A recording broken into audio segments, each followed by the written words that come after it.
जैसे गुरु शिष्य का संबंध होता है तो इसमें गुरु शिष्य को अपना शिष्य मानता है, शिष्य गुरु को अपना गुरु मानता है।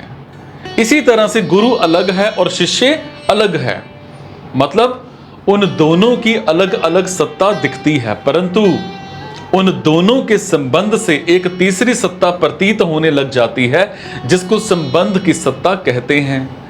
ऐसे ही साक्षात परमात्मा के अंश जीव ने शरीर संसार के साथ अपना संबंध मान लिया है और इस संबंध के कारण एक तीसरी सत्ता प्रतीत होने लग जाती है जिसको मैंपन कहते हैं। और संबंध की ये सत्ता मैंपन सिर्फ मानी हुई है, वास्तव में नहीं है। जीव मूल से इस माने हुए संबंध को सत्य मान लेता है, अर्थात इसमें सद्भाव कर लेता है और बंध जाता है।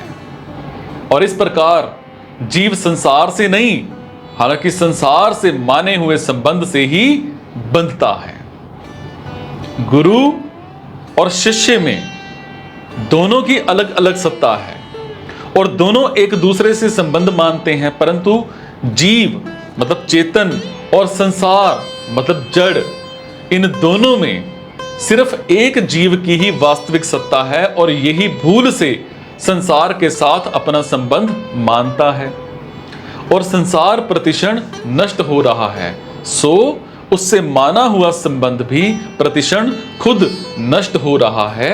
और ऐसा होते हुए भी जब तक संसार में सुख प्रतीत होता है तब तक उससे माना हुआ संबंध स्थायी प्रतीत होता है। मतलब यह है कि संसार से माना हुआ संबंध सुखासक्ति पर ही टिका हुआ है और संसार से सुख शक्ति पूर्वक माने हुए संबंध के कारण ही संसार अप्राप्त होने पर भी प्राप्त और परमात्मा प्राप्त होने पर भी अप्राप्त प्रतीत हो रहे हैं।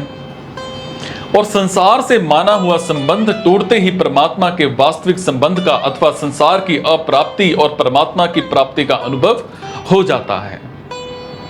मैंपन को मिटाने के लिए साधक प्रकृति और प्रकृति के काम को ना तो अपना स्वरूप समझते, ना उससे कुछ मिलने की इच्छा रखे और ना ही अपने लिए कुछ करे। जो कुछ करे वो सब सिर्फ संसार की सेवा के लिए ही करता रहे। मतलब यह है कि कुछ प्रकृति जन्य पदार्थ हैं, उन सब की संसार के साथ एकता है, सो उनको सिर्फ संसार का मानकर संसार की ही सेवा में लगाता रहे।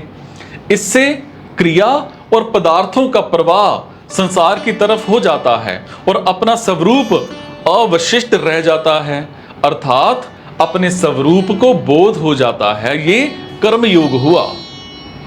अब ज्ञान योग में विवेक विचार पूर्वक प्रकृति के काम पदार्थों और क्रिया से सर्वथा संबंध विच्छेद करने पर स्वरूप का बोध हो जाता है और इस प्रकार जड़ के संबंध से जो अहंता जो मैंपन पैदा हुई थी उसकी निवृत्ति हो जाती है।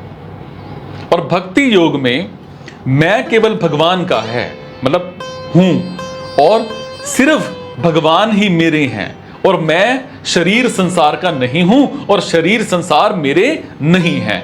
ऐसी दृढ़ मान्यता करके भक्त संसार से विमुख होकर सिर्फ भगवत परायण हो जाता है, जिससे संसार का संबंध खुद टूट जाता है और अहंता की निवृत्ति हो जाती है। इस प्रकार कर्मयोग, ज्ञान योग और भक्ति योग, इन तीनों में से किसी एक का ठीक अनुष्ठान करने पर जड़ता से सर्वथा संबंध विच्छेद होकर परमात्म तत्व की प्राप्ति हो जाती है।